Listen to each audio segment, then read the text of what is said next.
시작하겠습니다. 오늘은 창세기 22번째 시간입니다. 갈빗대 젤라를 통해 내 안에 감추어진 것을 드러내다.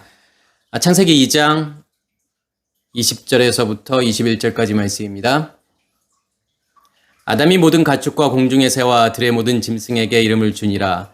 아담이 돕는 배필이 없으므로 여호와 하나님이 아담을 깊이 잠들게 하심에 그가 갈빗대 하나를 취하고 살로 대신 채우고. 아멘. 이렇게 말씀을 계속 묵상하다 보면은 드는 생각이 뭐냐면, 어떤 생각이 드냐면, 결국은 성경 전체는, 그러니까 창세기 1장 1절부터 요한계시록 22장 21절까지의 모든 내용들은 결국은 살인, 간음, 도둑질이 무엇인지를 설명하는 거고, 어떻게 우리가 살인이라는 문제가 해결이 되고, 간음이 해결이 되고 도둑질이 해결이 되고, 그랬을 때 이것이 믿음의 완성이고 구원이다 라고 이야기하는 거죠. 그래서 사실은 창세기 1장 1절 말씀도 마찬가지고, 7날의 창조도 결국은 이 살인과 간음과 도둑질의 문제, 그러니까 우리가 이것을 지금까지는 도덕 윤리적으로 알고 있었던 내용이잖아요.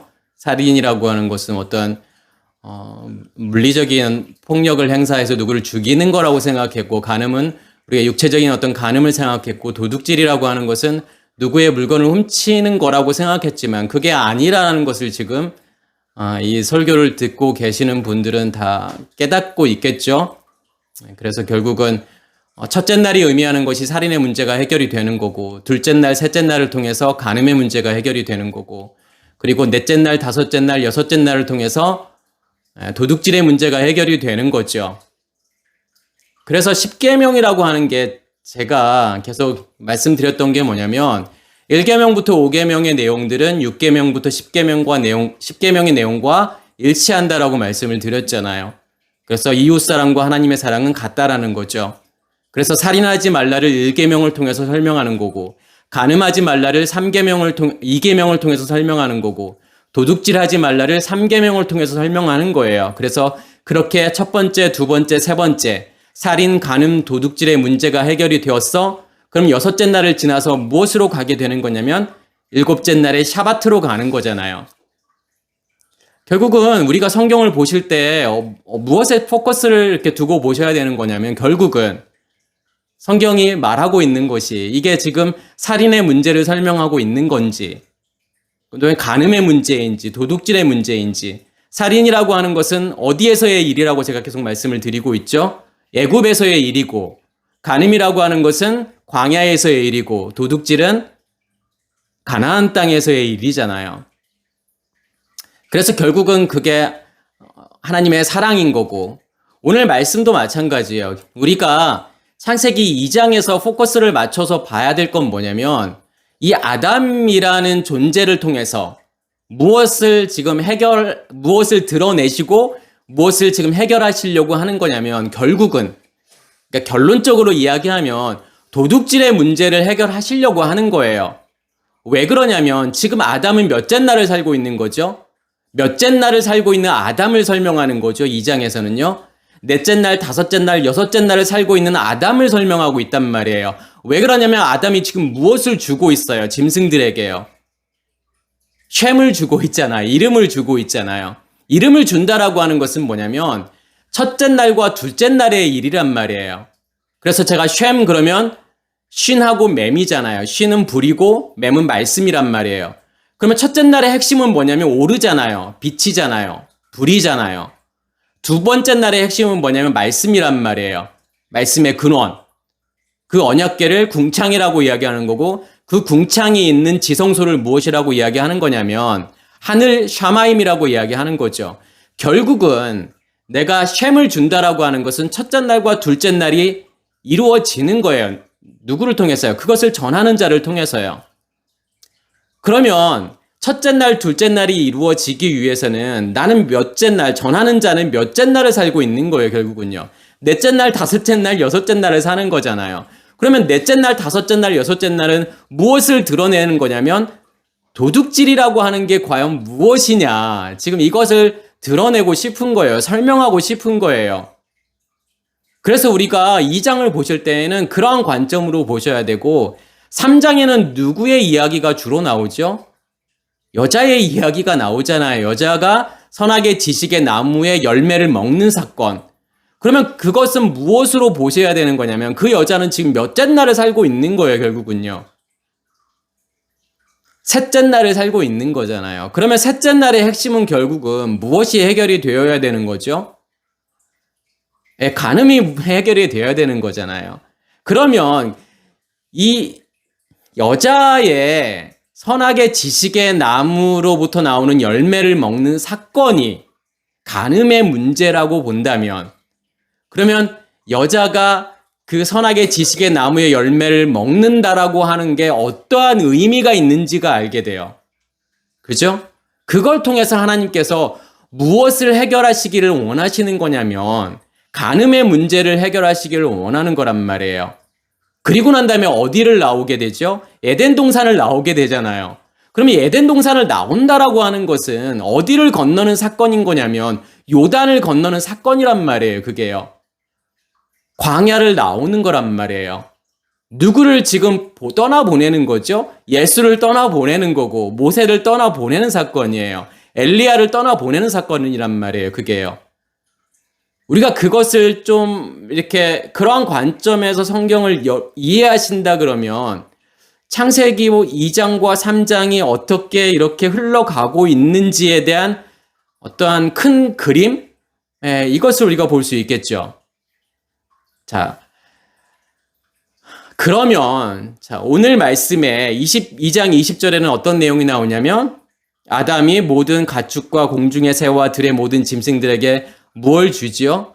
그러니까 이름을 주다라고 지금 번역을 했지만 카라죠. 카라라고 하는 것은 뭐냐면 부르다라는 거예요.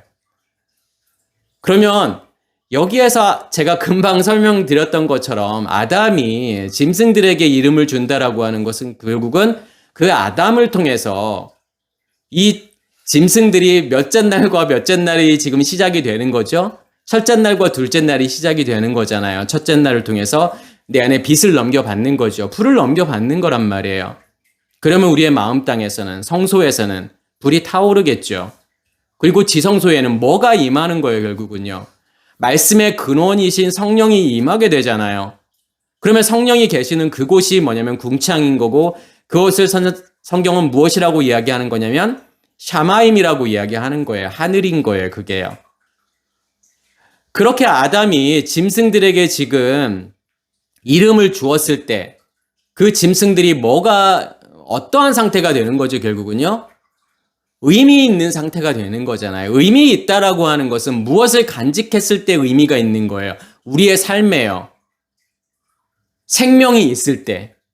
그게 생명이잖아요. 그게 본질이잖아요. 그 셈이 존재하고 있을 때 우리 안에 뭐가 있는 거냐면 본질이 있는 거고 하나님께서 실제하고 있다라는 거예요.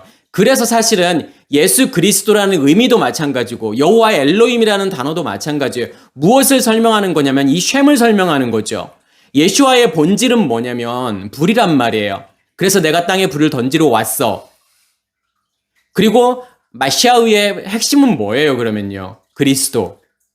말씀이잖아요. 반석에서 나오는 생수. 결국은 이 마시아를 통해서 생수가 나오는 거고 그 생수가 무엇으로 임하게 되는 거냐면 기름 부음으로 임하게 되잖아요. 그래서 내 안에 불이 꺼지지 않고 계속 타오르게 되잖아요. 그게 지금 셈이죠. 여호와 엘로힘도 마찬가지예요. 그런 의미예요. 여호와라는 뜻은 계속 말씀을 드리지만 존재하다라는 거예요. 이다, 있다, 되다, 존재하다. 누가요? 하나님께서요. 어떻게요? 어떻게 증명하는 거예요? 어떠한 증거가 있어야 되는 거죠? 내 안에 뭐가 있어야 되는 거예요? 빛이 있어야 되는 거잖아요. 내 안에 불을 간직했을 때 그게 여호와예요. 그 여호와가 내 안에 계시는 거란 말이에요. 예수가 내 안에 계시는 거죠. 그런데 지금 성경은 또 뭐라고 이야기하는 거냐면 아담이 돕는 배필이 없으므로 이 말은 무슨 말이죠? 첫째 날과 둘째 날 내가 전하는 셈을 통해서 첫째 날과 둘째 날이 시작이 되는 거고 그러면 실제적으로 이 돕는 배필이라고 하는 게 어떤 의미가 있다고 했죠? 그러니까 배필이라고 하는 것은 여기에서는 지금 배필로 번역이 되어 있지만 사실은 이 단어는 어떠한 뜻이 있다고 그랬죠? 이 네게드라는 단어는요. 맞은편이잖아요. 반대편이잖아요. 맞은편, 반대편으로 존재하는 사람들에게 내가 뭘 전하는 거예요, 결국은요. 쉔을 주는 거잖아요. 그런데 그 쉔을 주는 행위가 결국은 누구의 도움으로 오는 거예요, 사실은요. 나에게 도움으로 오는 거죠. 왜요? 그 도움에 의해서 내가 몇째 날을 살기 때문에 넷째 날, 다섯째 날, 여섯째 날을 살게 되는 거잖아요. 내 믿음이 자라는 거고 나의 영의 몸이 자라는 거잖아요. 그래서 돕는 배필인 거예요, 사실은요. 나를 돕는, 무엇을 돕는. 뭐 돕는 배필 그러니까 배우자를 말하는 거 아니라고 말씀을 드렸잖아요. 그래서 뭐 배우자가 여자가 와서 뭐 남자를 위해서 청소도 하고 빨래도 하고 막 밥도 하고 이런 거 아니잖아요. 그런 돕는 배필을 말하는 게 아니란 말이에요. 결국은 나의 전함을 통해서 무엇이 내 안에 계속 임하는 거냐면 긍휼이 임하는 거잖아요. 정결해지는 거잖아요. 깨끗해지는 거잖아요. 내면 낼수록요. 그렇지만 아직은 이 쉔을 주는 것만으로는 돕는 배필이 아닌 거잖아요. 아직은요. 그렇죠? 돕는 배필이 되기 위해서는 그 쉔을 받은 자가 몇째 날을 살아야 되는 거예요. 셋째 날을 살아야 되는 거잖아요. 무슨 말이냐면 내가 쉔을 나를 통해서 쉔을 넘겨주는 거고 이름을 넘겨주는 거잖아요. 예수 그리스도를 넘겨주는 거란 말이야. 그 다음부터는요. 어떠한 사역을 해야 되는 거예요? 그들에게 무엇을 전해야 되는 거죠? 말씀을 전하는 거잖아요. 말씀을 공급해 주는 거잖아요. 그걸 통해서 몇째 날을 살게 만드는 거예요. 셋째 날을 살게 만드는 거잖아요. 우리가 전한 말씀이 마중물이 되어서 그들 안에 무엇이 존재하고 있는 거죠? 말씀의 근원이 존재하고 있어서 그게 마중물이 되어서 내 안에 있는 말씀을 끌어올리는 거잖아요. 그러면 들려지는 말씀이 이렇게 밖에서 들려지는 말씀이 내 안에서 다시 해석되어져서 재해석되어져서 우리가 그것을 듣게 되는 거고 깨달아지게 되는 거잖아요. 그랬을 때 상대방으로 존재하는 사람들은 다시 말해서 첫째 날과 둘째 날과 셋째 날을 살고 있는 사람들은 나에게 무엇인 거예요? 여기로 표현하면 돕는 배필이잖아요. 돕는 맞은편이잖아요. 맞은편으로 존재하는 도움인 거잖아요, 사실은요. 그런데 그냥 쉔만 주어서는 그게 이루어지지 않는 거고 반드시 셋째 날로 넘어가야 되는 거죠. 내가 말씀을 공급해 줘야 되는 거예요. 그래야만이 돕는 배필이 되는 거예요. 돕는 배필이 된다라고 하는 것은 말씀을 전하게 되면 그 말씀은 먼저는 누구에게 적용이 돼야 되는 거죠? 누구에 관한 거예요, 사실은요. 전하는 자에 관한 거예요. 전하는 자가 먼저 그 말씀을 듣게 되잖아요. 그 말씀을 통해서 결국은 누구를 봐야 되는 거예요? 나를 봐야 되는 거잖아요. 나의 어떠함을 봐야 되는 거죠? 전하는 자에게서는 도둑질이란 말이에요. 해결되어야 될 게 도둑질이에요. 도둑질이라는 것은 뭐가 감춰져 있는 거예요. 드러나지 않은 뭔가가 감춰져 있는 거예요. 뭐가 감춰져 있는 거죠? 우리의 옛 의식이 만들어 놓은 체계, 율법, 여전히 내 안에 감춰져 있는, 꼭꼭 감춰져 있는, 잘 드러나지 않는 그 율법의 체계, 그것을 드러내신단 말이에요. 이게 너의 모습이잖아. 먼저는 나를 보게 하신단 말이에요. 그래서 말씀은 돕는 배필인 거예요, 사실은요. 나에게요. 그걸 통해서 나를 거룩으로 인도하기 때문에 그런 거죠. 그러면 21절에는 여호와 하나님의 아담을 깊게 잠들게 하시매. 그러니까 21절은 무엇을 설명하고 싶은 거냐면 과연 돕는 배필이라고 하는 맞은편의 도움이라고 하는 것이 어떠한 역할을 하는지, 왜 그것이 전하는 자의 아담의 도둑질을 드러내고 있는지를 설명하는 게 지금 21절이란 말이에요. 하나님께서 지금 아담을 어떻게 하시죠? 깊게 잠들게 하시잖아요. 그러면 이 타르데마라는 단어를 쓰거든요. 이 타르데마라고 하는 것이 뭐냐면 깊은 잠이라는 뜻이에요. 그러니까 하나님께서 지금 아담을 이렇게 마치 수면제를 먹인 것처럼 이렇게 깊게 잠들고 마취를 시킨 것처럼 깊게 잠들게 한 다음에 지금 갈빗대를 이렇게 딱 빼내는 것처럼 보이잖아요. 왜냐하면 우리가 마취를 하는 이유가 뭐죠? 수술할 때? 통증을 못 느끼게 하기 위해서 마취를 하는 거잖아요.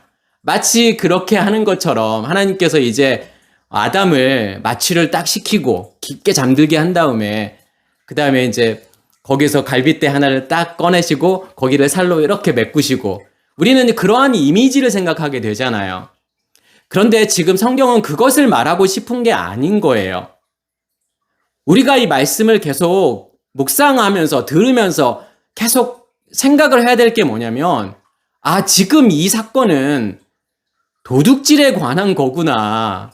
그리고 넷째 날, 다섯째 날, 여섯째 날에 지금 관한 거구나라는 것을 염두에 두셔야 돼요. 그렇다면 여기에서의 깊은 잠, 이 타르데마라고 하는 단어가 성경에서 7번 정도가 나와요. 그런데 욥기서에는 욥기서에 2번이 나오는데 어떠한 내용이 나오냐면 하나님께서 깊은 잠을 주시는 이유는 뭐냐면 뭘 보여주시기 위한 거냐면 환상을 보여주시기 위한 거란 거예요.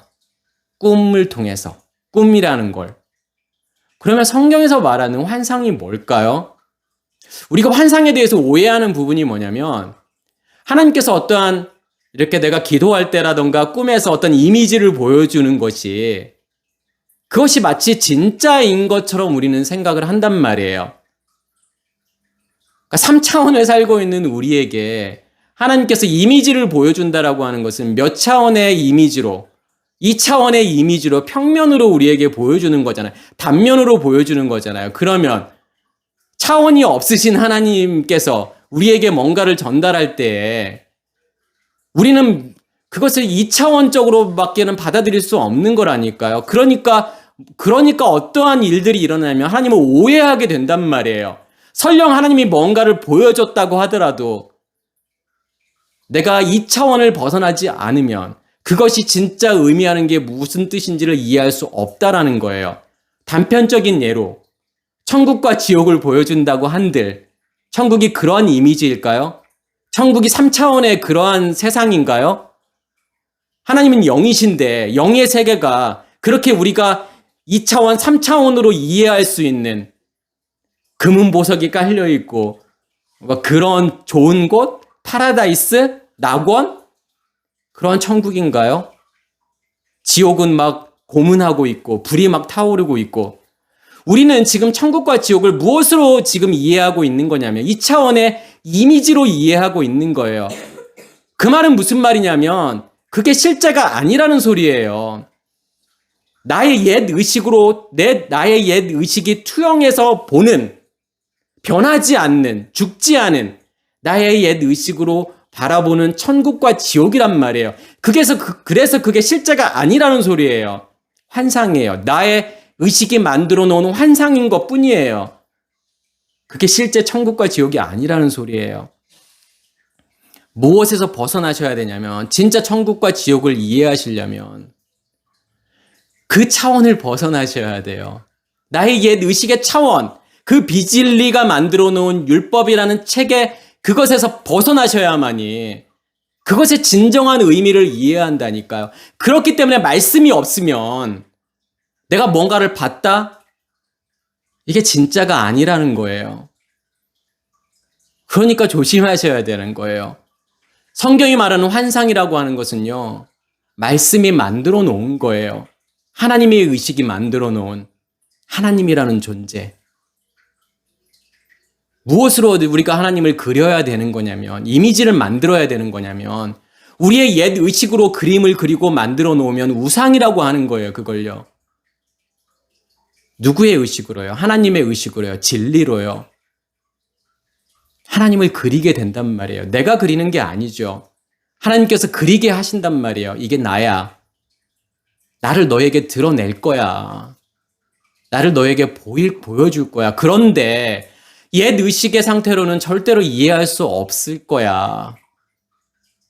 나의 의식으로, 나의 마음으로 너희가 그것을 그려야만이 우상이 아닌 거야. 그게 실제야.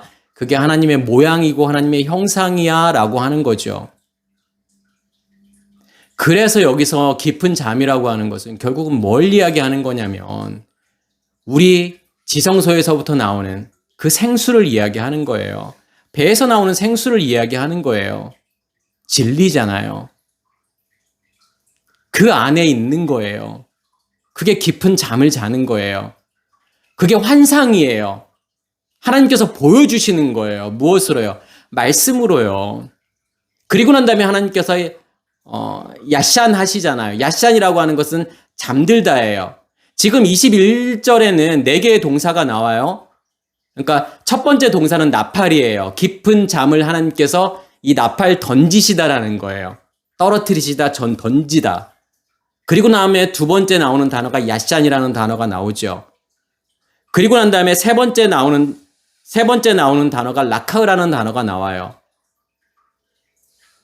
제가 계속 이제 설명을 드리겠지만, 근데 여기서 야샨이라고 하는 것은 잠들다라는 뜻이에요.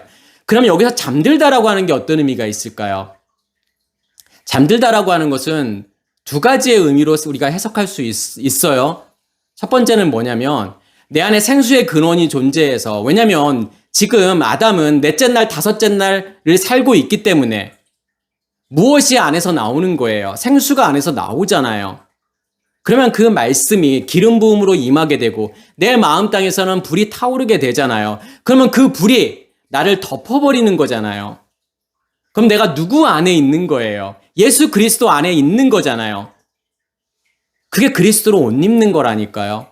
그 의식이, 그 빛이, 그 불이 나를 덮어버리는 거란 말이에요. 그게 잠들어 있는 상태예요.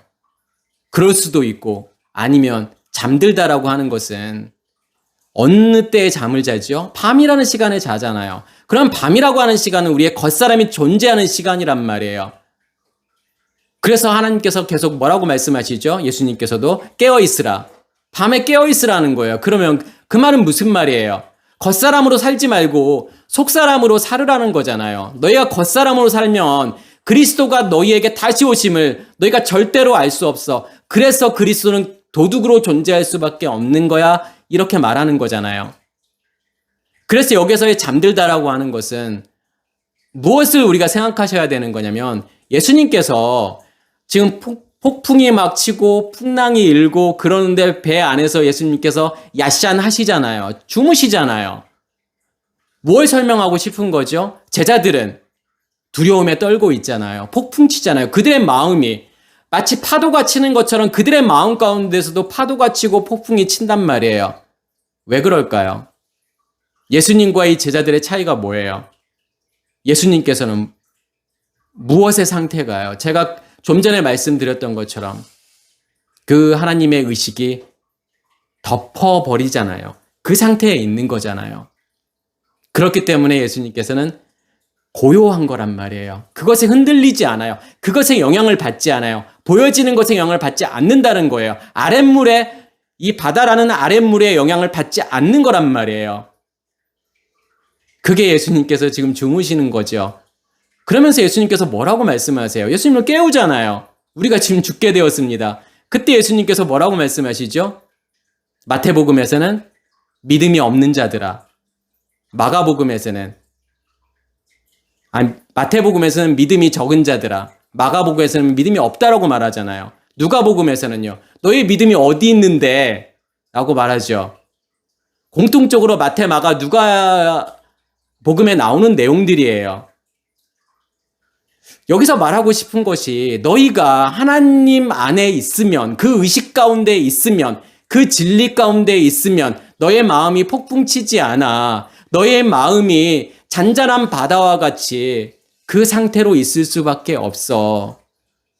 그러면서 공통적으로 예수님께서 바다를 잔잔하게 만드시는 그 사건 다음에 어떠한 사건이 나오냐면 예수님께서 군대 귀신을 쫓아내는 사건이 공통적으로 나온단 말이에요. 무슨 말이죠? 뭐가 있기 때문에. 귀신 들렸다라고 하는 것은 어떤 의미냐면 비진리에 의해서 내가 살아가는 존재, 그 비진리가 나를 덮고 있는 상태가 귀신 들린 거잖아요. 옛 의식이 나를 덮고 있을 때 하나님의 의식이 아니라요. 진리가 아니라요. 그 귀신 들린 상태이기 때문에 마음이 흔들리고 폭풍 친단 말이에요. 예수님께서 풍랑을 잔잔하게 만드시니까 뭐가 없어지는 거예요? 귀신이 떠나가는 거잖아요. 그것에서부터 자유하게 된다는 거예요. 옛 의식으로부터 내가 자유하게 되는 것이 뭐냐면 귀신이 나가는 사건이란 말이에요. 이해가 되시죠? 그러면 지금 아담이 깊은 잠이 들고 이게 야싼 자고 있단 말이에요. 그때 하나님께서 어떠한 일을 하시는 거죠? 뭘 꺼내시는 거죠? 뭘 라카흐 하시는 거죠? 이 라카흐라는 단어는 취하다라는 거예요. 얻다, 취하다. 그럼 뭘 얻고 뭘 취하는 거예요, 지금요? 여기서 젤라가 나오잖아요. 여기서 핵심 단어가 뭐냐면 이 갈빗대라고 번역한 젤라라는 단어예요. 그런데 이 젤라라는 단어가 성경에서 41번이 나와요. 근데 41번이 나오는데 사실은 대부분은 거의 30번 정도는 어떠한 의미로 쓰여지는 거냐면 사이드, 옆에, 옆면. 그래서 이 젤라라는 단어가 출애굽기에는 뭐 어떻게 나오냐면 성소의 옆면, 아니면 번제단의 옆면, 언약궤의 옆면을 표현할 때 이 젤라가라는 단어가 나오죠. 그리고 또 다른 의미로는 체인벌이라는 단어가 나와요. 체인벌이라고 하는 것은 뭐냐면 다락방이에요. 골방. 근데 이게 어디에서 나오냐면 솔로몬 성전에서도 나오고 에스겔에서 나와요. 그러니까 에스겔 성전에서 성소와 지성소가 있고 성소와 지성소를 지금 무엇이 둘러싸고 있는 거냐면 삼면을 이 체인버가 둘러싸고 있는 거예요. 다락방, 골방이잖아요. 제사장의 골방이에요. 그러니까 30개씩 3층이니까 90개가 지금 있는 거란 말이에요. 90개의 지금 골방이 무엇을 둘러싸고 있는 거냐면 성소와 지성소를 3면을 싸고 있는 거란 말이에요. 이게 젤라예요. 그러면 여기에서 갈빗대라고 사실은 41번 중에서 갈빗대라고 번역된 것은 창세기 지금 2장에서만 2번. 21절, 22절. 거기에서만 지금 갈빗대라고 번역을 한 거란 말이에요. 그러면 이 짤라라는 단어는 동사 짤라에서 온 건데 짤라가 무슨 말이냐, 어떤 뜻이냐면 휘어져 있다라는 거예요. 그러니까 반듯한 게 아니라 굽어져 있는 거예요. 그래서 이게 절뚝거리다라는 의미가 있어요. 짤라가요. 그러면 지금 무슨 이야기를 하고 싶은 거죠, 사실은요. 이 짤라라는 걸 통해서요. 이 짤라라는 단어를 통해서요. 굽어 있다. 절뚝거리다. 그럼 뭘 이야기하고 싶은 거예요? 제가 지금 2장에서 핵심은 뭘 설명하고 싶은 거라고 그랬죠? 도둑질의 문제. 그러면 도둑질의 문제에 있어서의 이 짤라는 어떤 의미가 있을까요? 뭔가 도둑질이라고 하는 것은 감춰져 있는 거란 말이에요. 뭐가 감춰져 있지, 여전히요? 내 안에? 나의 옛 의식이 감춰져 있는 거잖아요. 옛 의식이 만들어 놓은 질서, 체계, 그것을 성경은 율법이라고 이야기하잖아요. 그 율법이 감춰져 있는 거란 말이에요. 그게 도둑질이잖아요. 숨겨져 있는 거예요. 그걸 통해서 누가 드러나지 못하는 거죠? 하나님이라는 존재가 드러나지 못하는 거잖아요. 그래서 너는 너의 하나님 여호와의 이름을 망령되이 일컫지 말라. 그게 지금 도둑질을 설명하는 거란 말이에요. 너는 너의 하나님 여호와의 이름, 이 쉔이 망령되다라는 것은 뭐냐면 헛되다라는 거예요. 가치 없는. 어떻게 됐을 때 가치 없고 헛되는 거죠? 드러나지 못하는 거잖아요. 드러나지 못한다라고 하는 것은 무언가가 그것을 막고 있는 거잖아요. 뭐가 막고 있는 거죠? 그 율법이요. 옛 의식의 체계가요. 질서가요. 그 쉔이 드러나지 못하도록 막고 있는 거란 말이에요. 그게 도둑질이잖아요.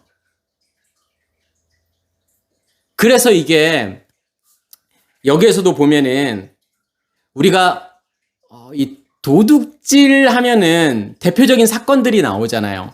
구약에서도 나오고 신약에서도 나오죠. 구약에서는 어떤 내용이 나오죠? 아간의 사건이 나오잖아요. 그리고 신약에서는 사도행전에서는요. 사도행전 5장에 아나니아와 삽비라 사건이 나오잖아요. 두 사건을 사실은 같이 보셔야 돼요. 왜 그러냐면 그 배경은 뭐예요, 결국은요?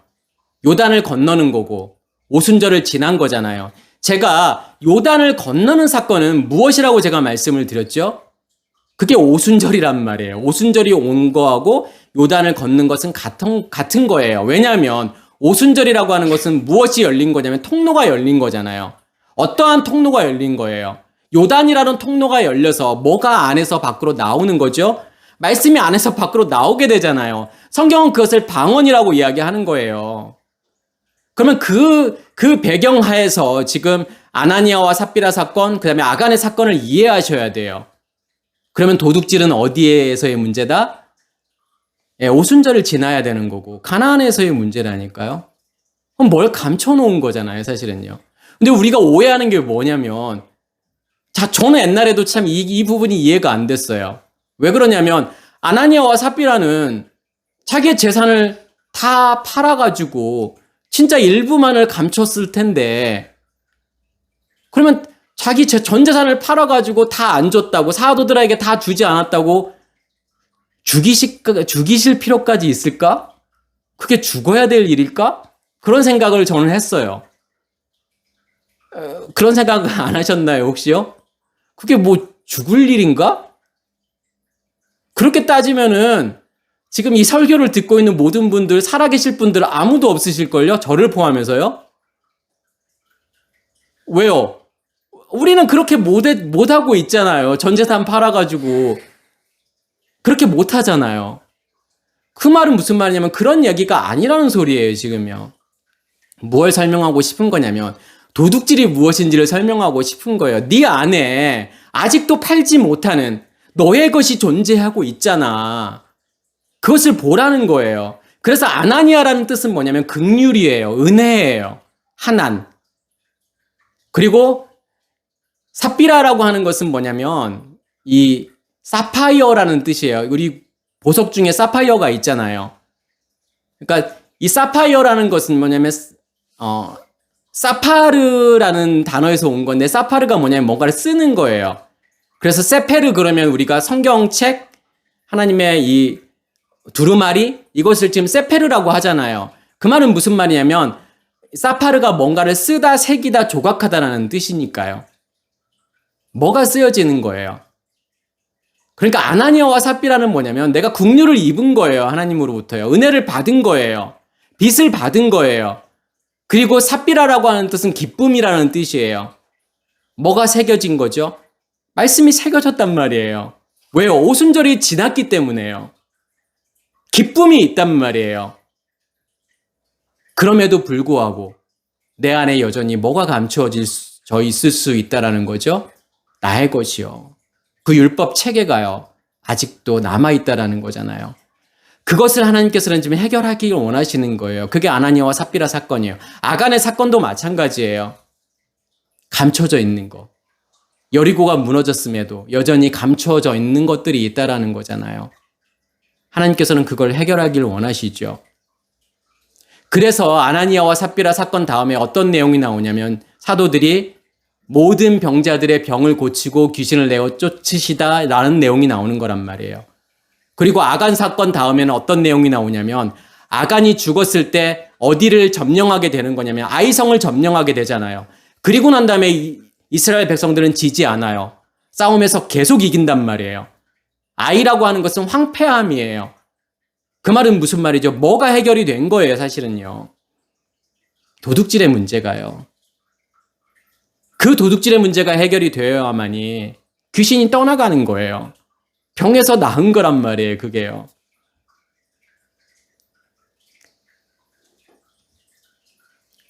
그리고 아까 제가 이 짤라라는 단어가 다리를 절다라는 뜻이 있잖아요. 근데 다리를 절다라고 하는 것이 우리가 이 단어를 들으면 뭐가 생각나죠? 야곱이 생각이 나잖아요. 그럼 야곱 사건도 사실은 그러한 맥락으로 이해하시면 그게 맞아요. 왜냐하면 이 야복 강가에서 야곱이라고 하는 것은 사실은 야곱이라고 하는 뜻은 뭐냐면 그러니까 도둑질인 거예요, 사실은요. 뭔가를 계속 거짓말하고 훔치고 자기 것으로 만들고 그게 지금 야곱의 삶이잖아요.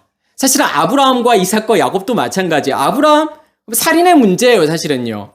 이삭은 간음의 문제고 야곱은 도둑질의 문제란 말이에요. 야복강가에서 하나님께서 지금 천사가 사닥다리를 오르락 내리락 하잖아요. 그 말은 무슨 말이냐면 지금 무엇이 열렸다라는 거예요.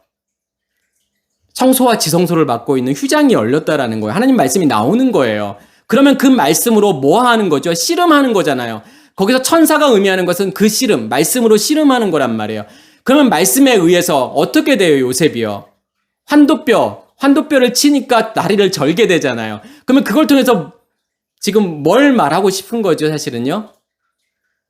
다리를 전다라고 하는 것은 뭘 보는 거예요? 내 안에서 여전히 감춰져 있는 게 있구나. 왜곡되어 있는 거. 내가 나를 걷지 못하게 만드는 거. 나를 온전하게 만들지 못하는.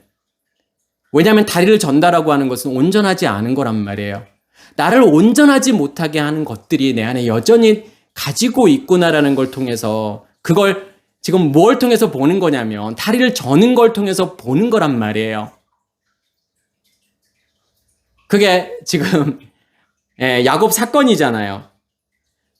그리고 제가 지금 몇 가지만, 왜냐하면 지금 성경 전체는 사실은 살인, 간음, 도둑질의 문제이기 때문에 제가 말씀드리는 거 말고도 지금 설교를 듣고 있는 분들은 떠오르는 것들이 있을 거예요. 그게 살인의 문제였구나. 그게 간음의 문제였고 그게 도둑질의 문제였구나라는 것을 알게 되실 거예요.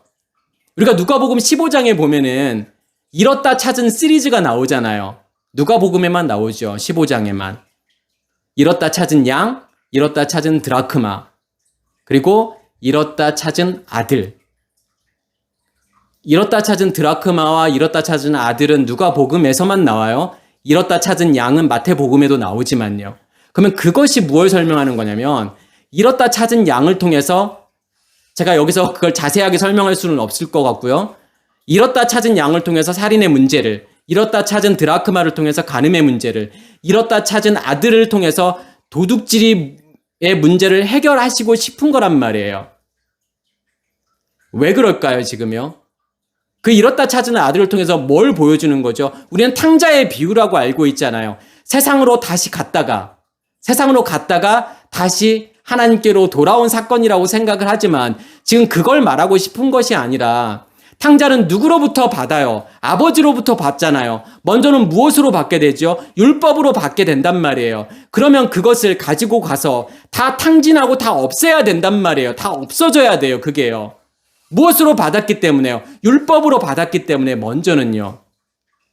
그리고 난 다음에 지금 이 아들이 뭐라고 고백해요? 아버지께 와서요. 내가 하늘과 아버지께 죄를 지었사오니 이제는 더 이상 아버지의 아들이라 내가 감당할 수 없겠사옵니다. 나를 품꾼의 하나로 써주세요라고 말하는 거잖아요. 뭘 아는 거예요? 그걸 통해서요. 죄가 무엇인지를 아는 거예요.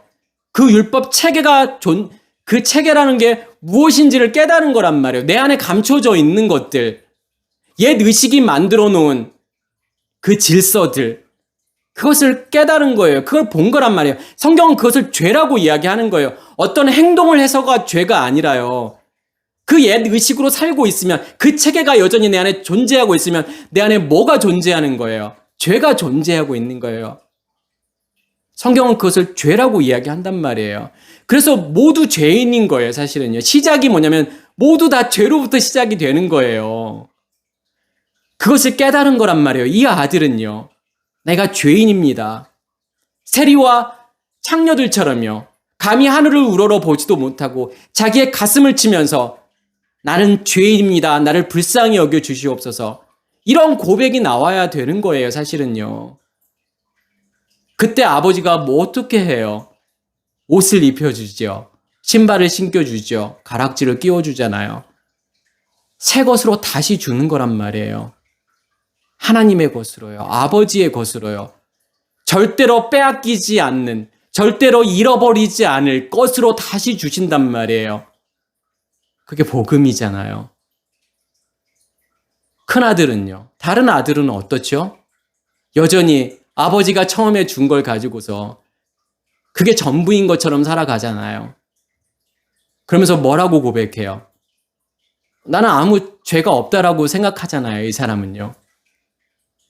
내가 아버지를 위해서 이렇게 열심히 했건만 아버지 지금 나한테 뭐 하는 거죠?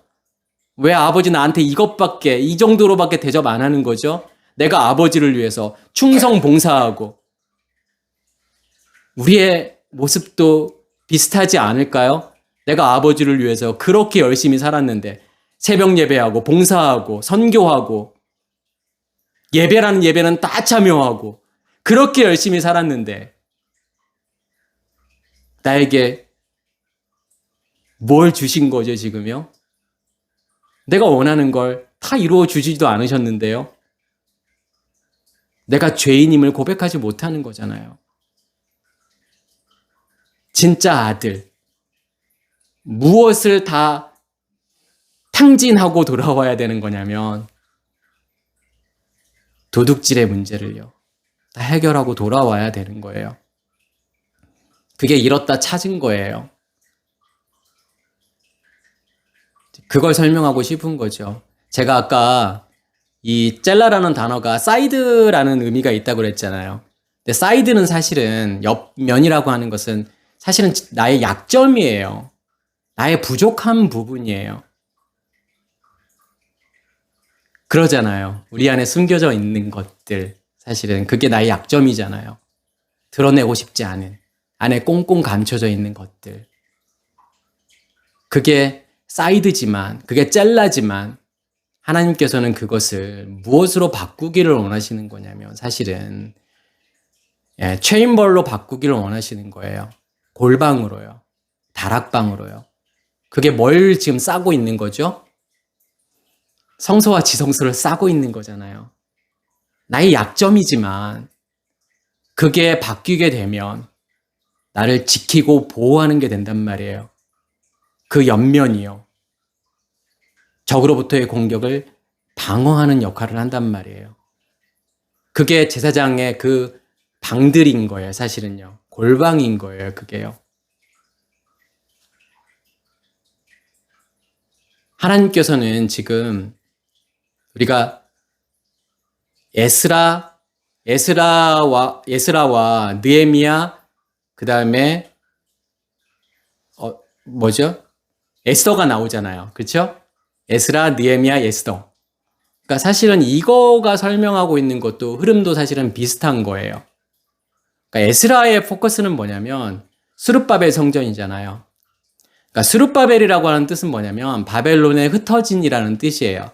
하나님께서 왜 포로로 지금 이스라엘 백성들을 바벨론으로 보내시죠? 이 포로라는 뜻은 발가 벗기다라는 거예요. 뭘 드러내시는 거예요? 우리의 벗었음을 드러내는 거잖아요.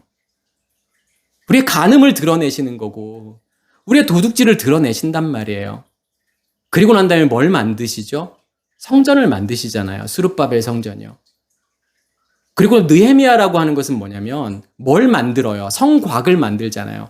그 성전을 싸고 있는 마치 골방이란 말이에요. 그게요. 그게 젤라란 말이에요. 그걸 보호하는 거예요. 성전을 보호하는 거잖아요. 적의 침입으로부터요. 그래서 느헤미야의 그 포커스는 뭐냐면 성벽이에요. 성곽을 만드는 거잖아요. 그래서 느헤미야라고 하는 뜻은 뭐냐면 나함, 위로예요. 하나님의 위로. 그걸로 우리를 위로하시는 거예요.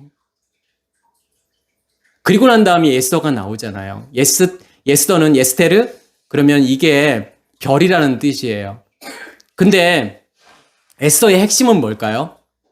누구의 죽음이죠? 하만의 죽음이잖아요. 하만이라는 뜻은 뭐냐면 화려한, 웅장한 이런 뜻이에요. 그게 율법이란 말이에요. 우리의 옛 의식이죠. 결국은 우리 안에 감춰져 있는 것들이잖아요. 도둑질의 문제란 말이에요. 그게 하만의 죽음인 거예요. 하만이 죽어야만이 뭐가 오는 거죠? 푸림이 오는 거잖아요. 불임절이 오는 거잖아요. 이 푸르라고 하는 뜻은 뭐냐면 산산이 조각내다 부셔버리다라는 뜻이란 말이에요. 무엇을요? 우리 안에 있는 하만을요. 그 하만이 다 깨어지고 다 부셔져야만이 하나님이 나를 통해서 온전히 드러나시는 거잖아요. 그걸 성경은 영광이라고 이야기하죠. 하나님의 빛을 드러내는 거란 말이에요. 그게 에스테르예요. 에스더예요. 그게요. 그게 별이란 말이에요. 하나님은 그렇게 우리를 인도하기를 원하신단 말이에요. 내가 너희 안에 있는 살인과 간음과 도둑질의 문제를 다 해결할 거야. 그리고 너를 별과 같은 에스더와 같은 존재로 만들 거야. 그게 하나님의 구원 계획이란 말이에요. 그래서 하나님께서 지금 뭘 빼시는 거냐면 젤라를 빼시는 거잖아요. 갈빗대를 빼시고 거기에 뭘로 채우시는 거예요? 밧사르로 채우시는 거잖아요. 밧사르라고 하는 것은 고기, 육체 이렇게 번역하지만 사실은 이 밧사르를 또 무엇으로 번역할 수 있냐면 복음이라고 번역할 수 있어요. 왜 그러냐면 이 밧사르라는 단어는 동사 밧사르에서 온 건데 동사 밧사르는 뭐냐면 기뻐하다, 기쁜 소식을 전하다라는 뜻이에요. 기쁜 소식을 전하다, 이게 복음이잖아요. 그러면 갈빗대가 빠진 자리에 하나님이 무엇으로 채우는 거예요, 지금요? 복음으로 채우는 거잖아요. 율법이 빠진 자리에 율법을 다 빼시고 없애시고 그 자리에 하나님께서 복음으로 채우신단 말이에요. 하나님의 것으로 채우신단 말이에요. 그게 아담을 사는 거예요. 넷째 날과 다섯째 날과 여섯째 날에 아담을 사는 거예요, 그게요. 그래야만이 결국은 그게 다 밧사르로 채워졌을 때, 영의 몸으로 채워졌을 때, 하나님의 것으로 채워졌을 때, 진리로 채워졌을 때 어디로 가는 거예요, 결국은요? 일곱째 날로 가는 거잖아요. 그죠? 샤바트로 가는 거란 말이에요, 그게요. 복음이잖아요. 오늘 사건도 완전한 복음이잖아요. 그죠? 오늘 이 내용들을 통해서 우리 자신을 들여다보기를 간절히 소원합니다. 나는 지금 어디쯤에 있을까? 살인? 이 살인이라는 문제가 해결이 되었을까? 이 간음이 해결이 되었을까? 이 도둑질이 해결이 되었을까? 나는 애굽일까? 광야일까? 아니면 가나안일까? 우리 자신을 보기를 간절히 소원합니다. 마치겠습니다.